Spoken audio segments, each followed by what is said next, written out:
performing a BMW transfer case oil change on a BMW X3 E83 with an N52 engine. This vehicle uses a special fluid called divider oil, and the part number is 83-220-397-244. And I'm going to be using a ratchet pump. I'm going to climb under here. Now for this vehicle,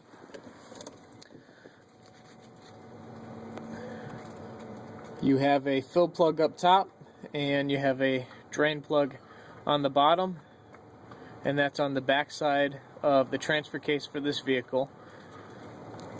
Now this should be I want to say it was a 16 millimeter, which I don't have, but my 5/8 actually is about the same size. So basically you want to pop the top one first to make sure that you can break that free.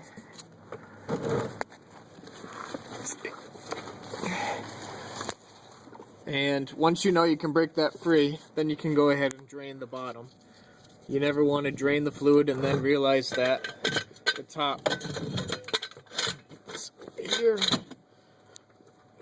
realize that the top bolt is actually seized. So I'm going to go ahead and remove my fill plug. This is where I'm going to fill, and just put that aside. And now I'm going to break the drain plug on the bottom free.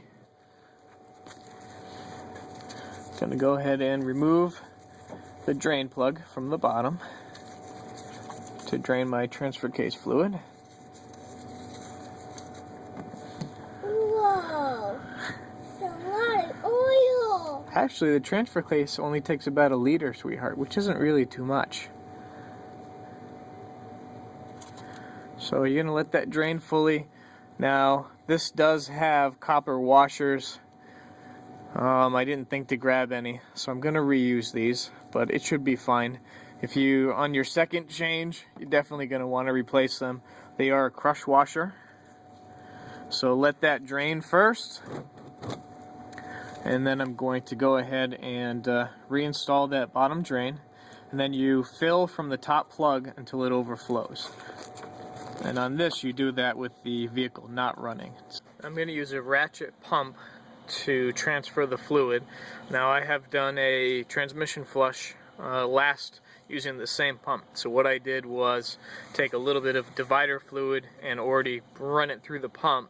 That way all the transmission fluid that was in my pump is removed, because I only want the correct divider fluid to enter the transfer case.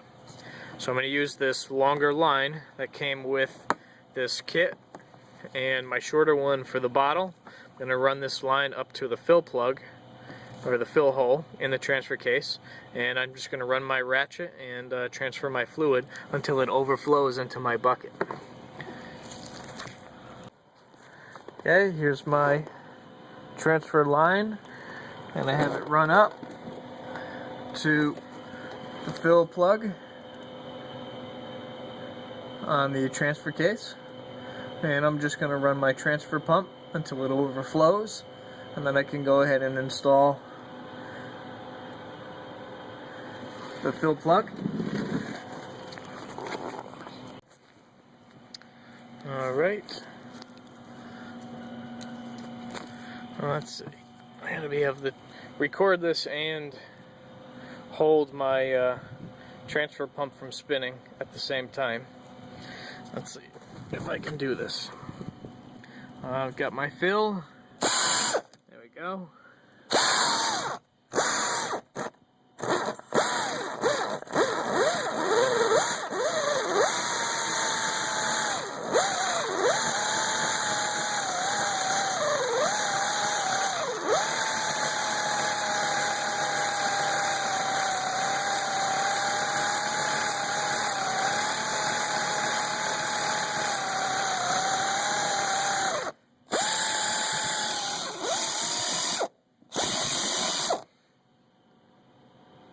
Okay, it's starting to run over just a little bit.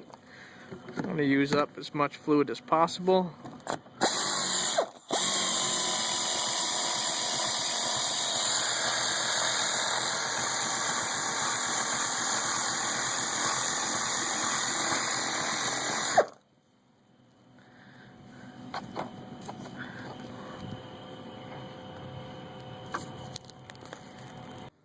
Thankfully, I had a little extra divider fluid or transfer case fluid, and it took a little bit more than 1 liter to actually do a full flush. Go ahead and wipe this down a bit. You can see when I wipe it, it overflows just a little bit. That means I'm right at the top. That's where I want to be.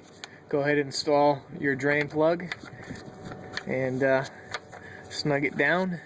Make sure your crush washer is on there. Now make sure those bolts are good and tight. The crush washer should crush a little bit, so these are definitely good and tight. I can try to find a specification, but I'm so used to tightening these that it's not really a big deal to me now, but I'll have to try to find the tightening torque for you if you'd like, although getting to that top one, you'd have to take the transfer case bracket down if you're really going to torque that down using a torque wrench.